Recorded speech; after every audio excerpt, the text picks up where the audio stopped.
الحمد لله رب العالمين والصلاة والسلام على أشرف الأنبياء والمرسلين وعلى عباد الله الصالحين أما بعد فأعوذ بالله السميع العليم من الشيطان الرجيم بسم الله الرحمن الرحيم إن الله وملائكته يصلون على النبي يا أيها الذين آمنوا صلوا عليه وسلموا تسليما۔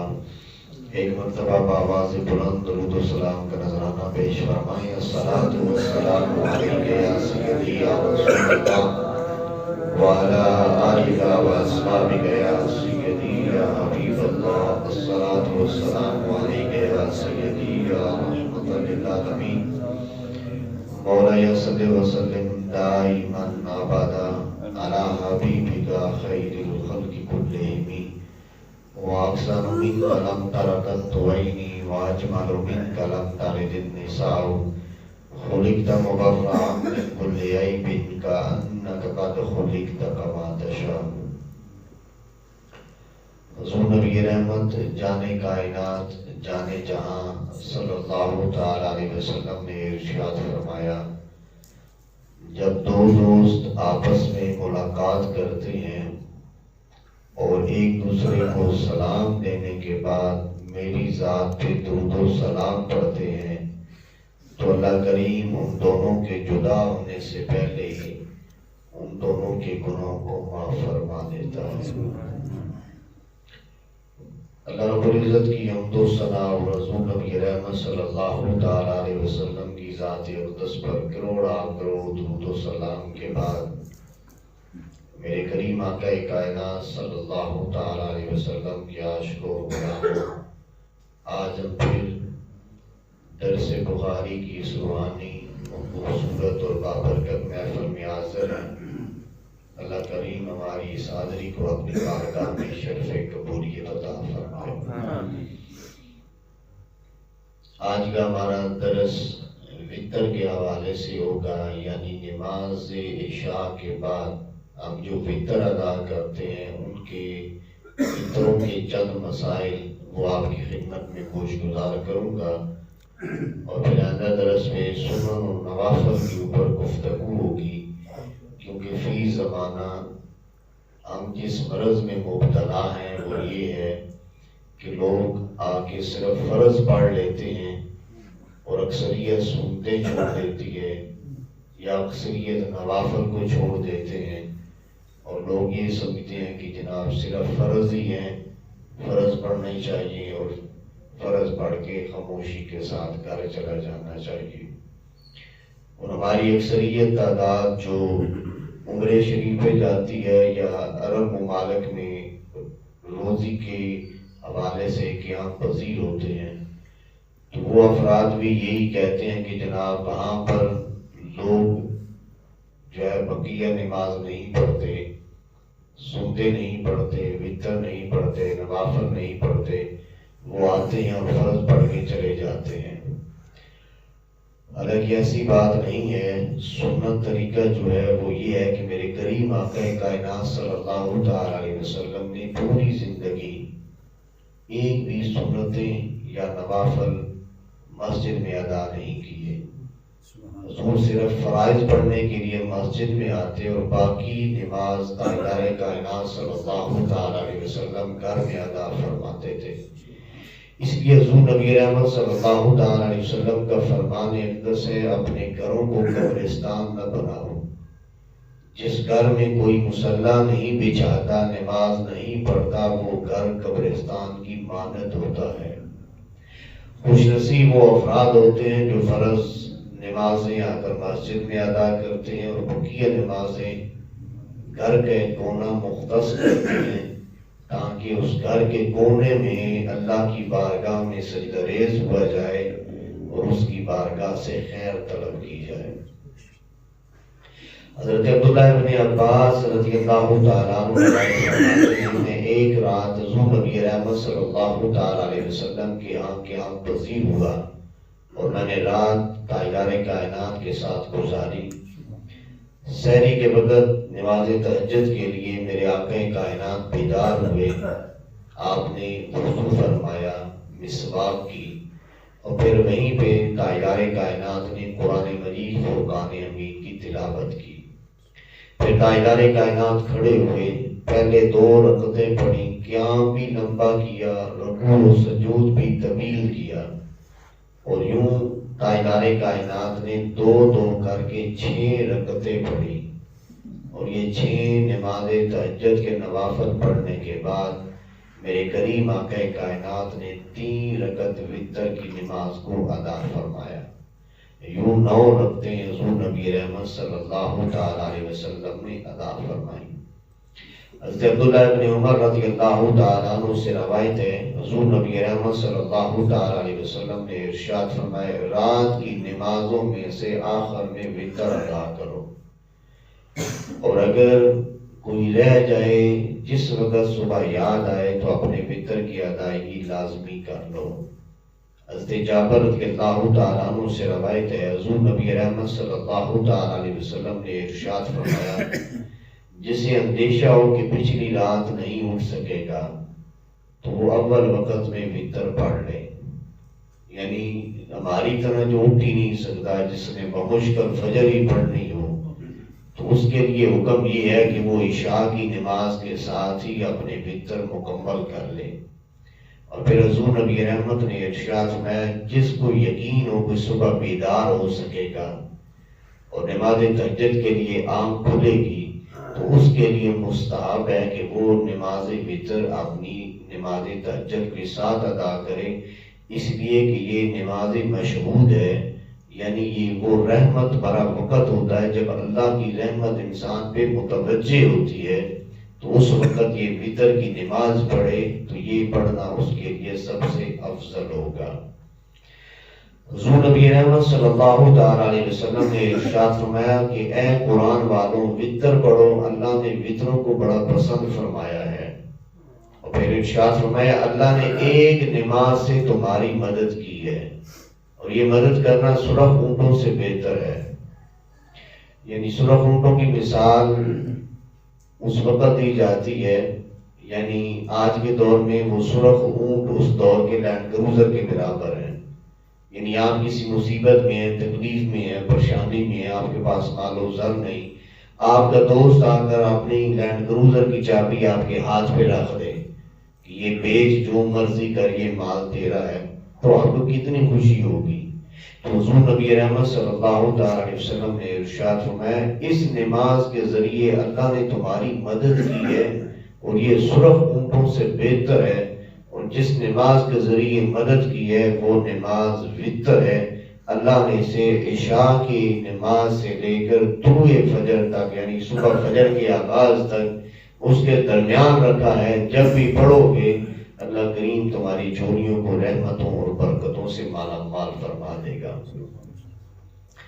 پھر حضور نبی رحمت جانے کائنات جانے جہاں صلی اللہ تعالی علیہ وسلم کا وتر پڑھنے کا طریقہ حضرت سیدہ عائشہ صدیقہ رضی اللہ تعالیٰ عنہ روایت فرماتی ہیں، میرے کریم آقا کائنات پہلی رکعت میں سبح اسم ربک الاعلی یہ سورت پڑھتے تھے، دوسری میں قل یا ایھا الکافرون پڑھتے تھے، اور تیسری میں قل ھو اللہ احد. یہ 3 سورتیں تاجدار کائنات تلاوت فرماتے تھے. اب اس میں محدثین اکرام نے مختلف شرح کی ہیں.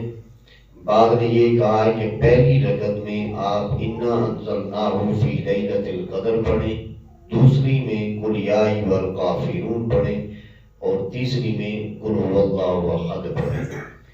اولیاء کاملین سے میں نے چند روایتیں پڑھی جن کی بارگاہ میں لوگ اپنی مصیبت بیان کرتے، دکھ بیان کرتے، یا کوئی بیماری بیان کرتا، تو وہ یہ ارشاد فرماتے کہ پہلی رکعت میں سورہ اذا جاء نصر اللہ پڑھو، دوسری میں تبت یدا پڑھو، اور تیسری میں قل ھو اللہ احد پڑھو. اللہ اس کی برکت سے تمہاری تکلیفوں کو دور فرما دے گا. کیونکہ یہ وتر اللہ کو بڑے محبوب ہیں، تو اس لیے جب انسان سنت طریقے کے مطابق ان کو ادا فرمائے گا تو اللہ کریم انسان کے اوپر اپنے فضل و کرم کی برسات فرما دے گا. پھر حضور نبی رحمت صلی اللہ تعالیٰ علیہ وسلم نے ارشاد فرمایا، جو وتر پڑھے بنا سو جائے یا بھول جائے جب بیدار ہوا تو لازمی اس کو ادا کر لے. یعنی انسان نے عشاء کی نماز ادا کی تو تہیہ کیا کہ تہجد پڑھوں گا تو اس وقت کے ساتھ نماز وتر ادا کر لوں گا، لیکن آنکھ ہی نہیں کھلی، آنکھ کھلی تو اس وقت نماز فجر کا ٹائم تھا. تو حضور نبی رحمت صلی اللہ علیہ وسلم کے فرمان کے مطابق پھر بعد میں وتر کی قضا ہوگی. یعنی بعض لوگ صرف فرض کی قضا سمجھتے ہیں، فرض کے ساتھ ساتھ وتروں کی بھی قضا ہوتی ہے. آپ کی کوئی نماز رہ گئی تو سنتوں کی قضا نہیں ہے، نوافل کی قضا نہیں ہے، صرف فرضوں کی قضا باقی 4 نمازوں میں ہے. لیکن اگر عشاء کی نماز قضا ہو گئی تو اس کے ساتھ آپ وتر بھی قضا کریں گے. امام نسائی روایت فرماتے ہیں کہ حضور نبی رحمت صلی اللہ تعالی علیہ وسلم جب وتر کی نماز پڑھ لیتے، سلام پھیرتے تو بآواز بلند 3 مرتبہ سبحان المالک القدوس، سبحان المالک القدوس، سبحان المالک القدوس، حضور نبی رحمت اس کا ورد فرماتے تھے. یعنی یہ الفاظ کہہ کر اللہ کی پاکی بیان کر کے حضور نبی رحمت اپنی جھولیاں اللہ کی رحمتوں اور برکتوں سے مالا مال فرماتے تھے. سامعین ذی قدر، وتر واجب ہے. اگر جان بوجھ کے چھوڑ دیا یا کسی تکلیف تنگی کی وجہ سے چھوٹ گئے، یا انسان سویا تو اس وجہ سے چھوٹ گئے کہ صبح پڑھوں گا نہیں پڑھ سکا، تو اس سال میں جب بھی اس کی آنکھ کھلی ہے، جب بھی فارغ ہوا، وتر جو ہے انسان کے اوپر واجب ہے تو اس کی قضا بھی واجب ہوگی. فرض نماز کی طرح وتر کی نماز بیٹھ کر بھی نہیں بندہ پڑھ سکتا بنا کسی عذر کے، اور سواری پر بھی بغیر عذر کے وتر نہیں ہو سکتے. یہ بھی ایک خاصا ٹرینڈ چلا ہوا ہے کہ جناب آپ بس میں سفر کر رہے ہیں، جہاں پہ کہیں بھی ہیں، بس ایک دفعہ قبلہ رخ ہو جائیں اور نماز پڑھ لیں، آپ کی نماز ہو جائے گی. یہ صورت میں ہے کہ بہت بڑا طویل سفر ہے، راستے میں بریک بھی نہیں لگائے گا ڈرائیور اور وہ بات بھی نہیں سنے گا، تو اس صورت میں فقہاء نے اجازت دی کہ چلیں آپ اپنی سیٹ پہ ہی قبلہ رخ ہو کر اپنی نماز کی تکمیل کر لیں. لیکن آج کل سفر ہی خیر سے بڑے آرام دہ ہیں، ہر جگہ پہ سٹاپ آتا ہے اور سٹاپ پہ انسان اپنی نماز کو مکمل کر لیتا ہے. تو اس لیے وتر کی نماز بھی انسان بیٹھ کے نہیں پڑھ سکتا. یعنی انسان کہے کہ میں تھکا ہوا ہوں، فرض پڑھ لیے تو چلو یہ بقیہ نماز میں بیٹھ کے پڑھ لوں، تو اس کی اجازت نہیں ہے. جب تک کوئی شرعی عذر نہیں ہوگا بیٹھ کے نماز پڑھے گا تو وہ قبول نہیں ہوگی. نماز وتر میں 3 رکعتیں ہیں اور 2 رکعتوں کے بعد قاعدہ اولا جو ہے اس میں اتحیات پڑھ کے انسان کھڑا ہو جائے گا اور پھر روشنی بھی نہیں پڑے گا. اور ویسے جس طرح مغرب کی نماز ادا کرتے ہیں 3 رکعتیں، اسی طرح انسان نے پڑھنا ہے. لیکن تیسری رکعت میں انسان جب قرات کرے گا تو قرات کے بعد دعائے قنوت پڑھنی پڑے گی. دعائے قنوت پڑھنا حضور نبی رحمت صلی اللہ تعالی علیہ وسلم سے ثابت ہے، اور اس کا پڑھنا دعائے قنوت کا یہ واجب ہے. حضور نبی رحمت صلی اللہ تعالی علیہ وسلم نے دعائے قنوت کے علاوہ بھی دعائیں مانگی ہیں.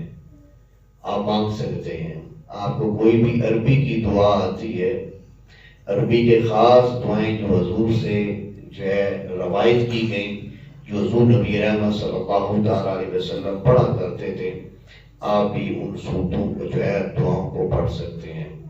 ان میں ایک دعا امام حسن مجتبی رضی اللہ تعالیٰ عنہ کو حضور نے خود ارشاد فرمائی کہ میرے بیٹے امام حسن اس دعا کو نماز میں پڑھا کرو. یہ بھی 4-5 لائنوں کی ایک دعا ہے. ایک دعا مولا علی مشکل کشا سے مروی ہے جو حضور نبی رحمت صلی اللہ تعالی علیہ وسلم نے انہیں عطا کی. ایک سیدنا عمر فاروق رضی اللہ تعالیٰ عنہ سے روایت ہے، آپ نے انہیں بھی یہ عطا فرمائی. تو دعائے قنوت ہر صورت میں پڑھنا انسان پہ واجب ہے. انسان دعائے قنوت لازمی پڑھے گا. اور در مختار میں ہے کہ دعائے قنوت کے بعد درود شریف پڑھ لینا یہ زیادہ بہتر ہے. یعنی آپ وتر کی نماز پڑھ رہے ہیں تو آپ نے جب دعائے قنوت ختم کی تو اس کے بعد 1 مرتبہ حضور کی ذات پہ درود و سلام بھی پڑھ لیں. دعائے قنوت آہستہ جو ہے پڑھی جائے گی، چاہے آپ تنہائی میں پڑھ رہے ہیں تو، چاہے رمضان کا مہینہ ہے تو آپ امام کے پیچھے پڑھ رہے ہیں، امام باقی قرات بآواز بلند کرے گا، لیکن دعائے قنوت امام اور مقتدی دونوں اپنے دل کے اندر پڑھیں گے۔ بعض لوگوں کو دعائے قنوت نہیں آتی، پہلے کہہ رہا ہوں دعائے قنوت پڑھنا واجب ہے، دعائے قنوت کو یاد کریں، لازمن اسے پڑھیں، لیکن اکثریت کو دعائے قنوت نہیں آتی۔ ہماری اکثریت اسی بھولے پن میں ہوتی ہے کہ اگر ہم سے یاد نہیں ہوتی، یاد کریں گے تو ٹائم نہیں ہے ہمارے پاس یاد کرنے کے لیے، تو ویسے ہی ٹائم گزار دیتے ہیں۔ تو اس صورت میں فقہا فرماتے ہیں کہ انسان کو یاد کرنی چاہیے، جب تک یاد نہیں ہوتی اس وقت تک آپ دعائے قنوت کی جگہ ربنا آتنا فی الدنیا حسنۃ وفی الآخرۃ حسنۃ وقنا عذاب النار، بس اتنے کلمات پڑھ لیں، اللہ کریم آپ کی فطر کی نماز کو قبول فرما لے گا۔ اب ایک شخص وطر کی نماز پڑھ رہا ہے اور وہ دعائے قنوت پڑھنا بھول گیا اور وہ نیچے رکوع میں چلا گیا۔ اب شرع اجازت نہیں ہے کہ رکوع میں یاد آیا تو وہ واپس آئے اور آ کر دعائے قنوت پڑھے، نہیں، اب اس کی چھوٹ گئی ہے تو نماز مکمل کر کے سجدہ صاف کر لے۔ اور اگر کسی کو رکوع میں یاد آئی اور اس نے رکوع سے واپس سر اوپر اٹھا دیا، پھر دعائے قنوت پڑھنا شروع کر دی، اور اس نے سوچا کہ رکوع تو میں نے کر لیا ہے تو اب میں نے دعائے قنوت چھوڑی تھی وہ بھی پڑھ لی، تو اب وہ سیدھا سجدے میں چلا گیا، اس صورت میں نماز فاسد نہیں ہوگی، لیکن وہ گناہگار کہلائے گا کیونکہ اس نے ترتیب کو الٹ دیا ہے۔ اس صورت میں وہ آخر میں سجدہ صاف کرے گا۔ لیکن اگر جو ہے وطر پڑھتے ہوئے کسی بھی شخص نے صرف سورہ فاتحہ پڑھی اور فاتحہ کے بعد سورت ملانا بھول گیا، نہ سورت ملائی اور نہ ہی آگے دعائے قنوت پڑھی، اور اتنی تیزی میں گاڑی تھی کہ جناب سیدھا نیچے رکوع میں چلے گئے، تو پھر شرعی حکم ہے کہ تم نے سورت بھی نہیں ملائی جو ضروری تھا، واجب تھا، اور تم نے دعائے قنوت بھی چھوڑی ہے، اس صورت میں واپس پلٹنا چاہیے اور اپنی دونوں چیزوں کو مکمل کر کے آپ نے وطر کی تکمیل کرنی ہوگی۔ اسی طرح اگر امام کے پیچھے نماز پڑھ رہے ہیں، امام کو یاد ہی نہیں رہا، امام رکوع میں چلا گیا، تو پھر آپ پیچھے سے لقمہ نہیں دے سکتے کہ امام دوبارہ اوپر اٹھے، اس صورت میں شرعی حکم یہ ہے کہ آپ بھی امام کے پیچھے رکوع میں چلے جائیں اور امام کے ساتھ اپنی اس نماز کو مکمل کر لیں۔ قنوت وطر میں مقتدی اپنے امام کے تابع ہوگا، جس طرح امام کرے گا امام کے ساتھ ہی اپنے اس نماز کو مکمل کر دے گا۔ اور اس میں ایک یہ بھی ہے کہ اگر امام کو یاد نہیں رہا، مثلا رمضان شریف میں نماز کے ساتھ آپ لوگ پڑھتے ہیں وطر، اور وطر رمضان کے علاوہ اس کی نماز کروانا چاہیے، صرف رمضان میں فقہا نے اجازت دی ہے، آپ وطر کی نماز کروا سکتے ہیں اور وطر با جماعت پڑھ سکتے ہیں، رمضان شریف کے علاوہ اس کی جماعت نہیں ہے۔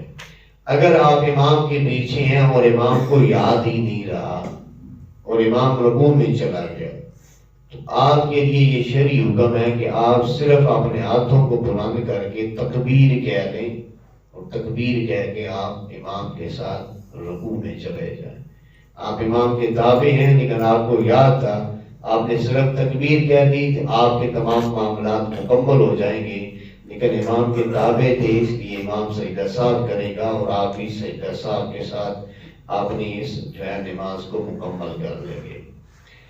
شافعی مسلک کے اندر اگر آپ لوگ کو اللہ رمضان شریف میں عمرے پہ لے جائے تو وہاں پہ ہمارے لوگ بڑے پریشان ہو جاتے ہیں کہ وہ نماز وطر صبح ادا کرتے ہیں فجر کی وقت، تو وہ 2 رکعتیں علیحدہ پڑھتے ہیں، 1 رکعت علیحدہ پڑھتے ہیں، یہ شافعی مسلک کے اندر ہے، اور 1 رکعت کے اندر جو ہے وہ علیحدہ پڑھ کے اس کے اندر وہ سورتیں، دعائے قنوت اور جو دعائیں حضور نبی رحمت صلی اللہ تعالیٰ علیہ وسلم سے مروی ہیں وہ ساری پڑھی جاتی ہیں۔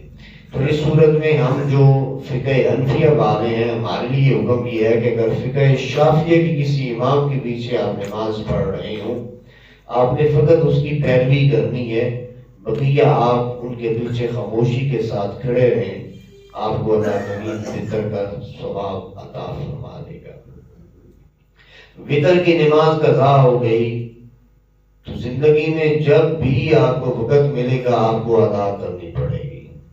آپ ادا نہیں کریں گے تو یہ آپ کے ذمہ باقی رہے گی۔ جس طرح فرض نماز ہے، ایک بھی فرض نماز آپ کی رہ گئی، مرتے دم تک وہ آپ کی ذمہ رہے گی۔ جب تک آپ اس کو ادا نہیں کریں گے اس وقت وہ آپ کے پیچھے پیچھے رہے گی، نہیں پڑھیں گے تو بروز قیامت اور قبر کے اندر اس کا عذاب آپ کو دیا جائے گا۔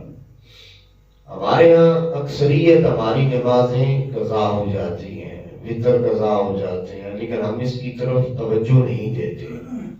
اس لیے کوشش کیا کریں کہ جب بھی آپ مسجد میں آئیں، کوئی ایک نماز کے ساتھ آپ ایک پچھلی نماز کا اعادہ کیا کریں۔ زور پڑھنے کے لیے آئے ہیں 10 منٹ پہلے آ جائیں، 5 منٹ پہلے آپ اپنی سنتیں پڑھ لیں، 5 منٹ رہ گیا نماز کے لیے تو آپ زندگی کی ایک زور کی نماز قضا کر لیں۔ آپ کی جو نماز قضا دوران سفر ہوئی ہے قصر نماز، اس کا آپ نے اعادہ کرنا ہے تو آپ نے قضا بھی قصر ہی پڑھنی ہے۔ اور جو آپ کی پوری نماز ہے، آپ مسافر نہیں ہے، گھر کے اندر ادھر ادھر آپ کی قضا ہوئی تو وہ آپ پوری نماز اپنی قضا لٹائیں گے۔ اور اگر قصر والی پڑھیں گے، مسافر والی کوئی نماز رہ گئی تو اس میں پھر آپ فرض جو ہے وہ 2 ادا کریں گے، ورنہ باقی صورتوں میں 4 فرض وہ لازمی ادا کریں گے۔ اگر کوئی شخص وطر رات کو پڑھ کے سو گیا اور صبح اس کی آنکھ کھلی نماز تہجد کے لیے تو دوبارہ وطر ادا کرنے کی اجازت نہیں ہے۔ یعنی انسان کہے کہ اب افضل وقت ہے اور حضور کی سنت بھی ہے، مستحب بھی ہے، تو میں دوبارہ پڑھ لیتا ہوں، دوبارہ پڑھنے کی وطر کی اجازت نہیں ہے۔ اس وقت آپ جتنے بھی نوافل پڑھیں گے وہی آپ کے لیے سب سے بہتر ہے۔ وطر کے بعد 2 رکعت نماز نفل ادا کرنا یہ مستحب بھی ہے، شرعی حکم بھی ہے، اور اس میں بزرگان دین نے کہا ہے کہ اگر آپ کو سورہ زلزال اذا زلزلت الارض زلزالہا یہ آتی ہے تو پہلی رکعت میں یہ پڑھیں اور دوسری میں قل یا ایھا الکافرون، یہ دونوں صورتیں 2 نفلوں میں پڑھیں تو اللہ کریم ان 2 نفلوں کی برکت سے اگر آپ صبح نہ اٹھ سکے تو اللہ آپ کو نماز تہجد پڑھنے کا اجر اور ثواب عطا فرمائے گا۔ اور بعد فقہاء نے یہاں تک ارشاد فرمایا ہے کہ اگر آپ پوری شام کی نماز کامل طریقے سے پڑھتے ہیں، نوافل بھی پڑھتے ہیں، وطر بھی پڑھتے ہیں، وطر کے بعد کی بھی نوافل پڑھتے ہیں، ایک رکعت بھی نہیں چھوڑتے، پوری نماز پڑھ کے آپ گھر بستر پہ لیٹ گئے، لیکن آپ کا ارادہ تھا کہ میں صبح نماز تہجد ادا کروں گا، لیکن آپ کی آنکھ نہیں کھلی تو اللہ کریم ان نوافل کی برکت سے، ہے یہ عشاء کے نوافل، آپ نوافل پڑھ کے سوئے ہیں تو اللہ کریم عشاء کے نوافل کا بھی اجر دے گا، اور انہی کی برکت سے اللہ کریم آپ کو نماز تہجد کا بھی اجر اور ثواب عطا فرمائے گا۔ سامعین عزیز قدر یہ چند مسائل تھے جو ہے وطر کے حوالے سے۔ وطر واجب ہے، ہر صورت ادا کیا کریں، کوشش کریں لازماً عشاء کے بعد عشاء کی پوری نماز ترتیب کے ساتھ مکمل کر لیں۔ اور پھر وطر اللہ کو بڑے پسند ہے، اس کے بعد دعا اللہ کی بارگاہ میں شرف قبولیت حاصل کرتی ہے، تو لازماً اللہ کی بارگاہ میں گڑ گڑا کے مانگا کریں۔ اور اگر آپ اٹھ سکتے ہیں، آپ کا ارادہ پختہ ہوتا ہے، آپ کی آنکھ کھل سکتی ہے، تو پھر ہر صورت اس کو تہجد کی نماز کے ساتھ ادا فرمایا کریں۔ آپ جا کر سوئیں بستر کے اوپر بیٹھیں، آپ کی آدھے گھنٹے کے بعد آنکھ کھل گئی تو وہی آپ کے لیے تہجد کا وقت ہے۔ لیکن آخری پیر جو آخری رات کا حصہ ہوتا ہے، اس میں عبادت کرنا سب سے افضل ہوتا ہے، اور افضلیت اس لیے ہے کہ اس وقت کائنات ساری آرام کرتی ہے، ساری دنیا سو جاتی ہے، اور اس وقت اللہ کریم پہلے آسمان سے بھی نیچے عرش بری سے تشریف لاتا ہے، اور حضور نبی رحمت جانے کائنات جانے جہاں صلی اللہ تعالی علیہ وسلم نے ارشاد فرمایا رات کے آخری پہر اللہ کریم کی رحمت، اللہ کریم کی ذات، اس کی تجلیات اپنی شان کے لائق عرش بری سے بھی ساتوں آسمان سے نیچے، پہلے آسمان سے نیچے اس کی ذات بابرکات تشریف لاتی ہے، اور میرا رب اعلان فرماتا ہے اے انسان دیکھ میں تیرے لیے عرش چھوڑ کے آیا، تو میرے لیے بستر چھوڑ کے آ جا۔ پھر اللہ کی ذات اعلان فرماتی ہے کوئی رزق لینے والا میں رزق عطا کروں، اے کوئی بخت لینے والا میں بخت عطا کروں، اے کوئی اولاد لینے والا میں اولاد عطا کروں، اے کوئی دنیا مانگنے والا دنیا دوں، اے کوئی آخرت مانگنے والا میں آخرت عطا کروں۔ چند لوگ ہی اس وقت اس کی ادا سے اٹھ کے بیٹھ جاتے ہیں۔ اس لیے اللہ سے اس کا فضل مانگا کریں، دعا مانگا کریں کہ مالک ہمیں تنہائیوں میں عبادت کی سعادت نصیب فرما۔ اس کے کرم اور فضل کے بغیر کچھ بھی نہیں ہوتا۔ جن سے وہ راضی ہوتا ہے سردیوں کی لمبی راتوں میں سخت سردی میں بھی اٹھوا کے ٹھنڈے پانی سے وضو کروا کے بھی انہیں اپنے سامنے کھڑا کر دیتا ہے، اور جنہیں وہ نہیں پسند کرتا تو گرمیوں میں کمرے میں اے سی بھی لگا ہو تو انہیں نماز پڑھنے کی توفیق نہیں ہوتی۔